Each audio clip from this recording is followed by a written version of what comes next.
The bronze to Billow after Ann Coulter's anti-Semitic remarks. A Fox News executive told the L.A. Times his network would not rule out having her on as a guest again, but that if she did appear, she would be pressed about her statements. Fixed News first appearance. Billow about the perfecting the Jews remarks.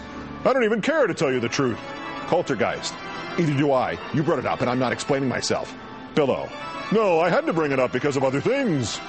Ooh, somebody made Billow eat broccoli. And nice job of pressing her, too, Bill. Our runner-up, comedian Rush Limbaugh, who has now merrily explained to the sheep the disturbing story of how he once threatened a reporter who was writing what was apparently going to be a negative profile of him for a magazine.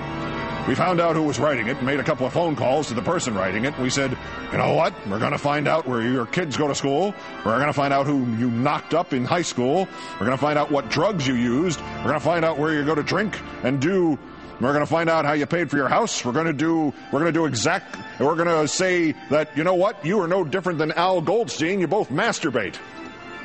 Sheesh, another Billow reference. And wait, we're going to find out what drugs you used?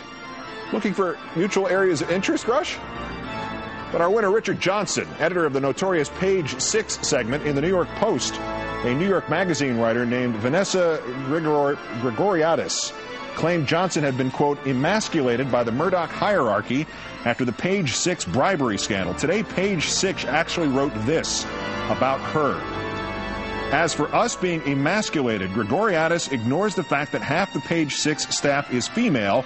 The male half might take her someplace private and disprove her theory, but we don't like a woman with a mustache.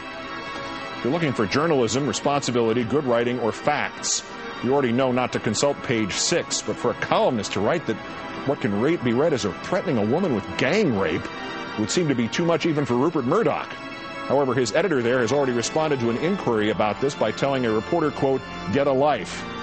You, sir, just published that. Maybe you ought to get an actual newspaper. Richard Johnson, the New York Post, today's worst person in the world.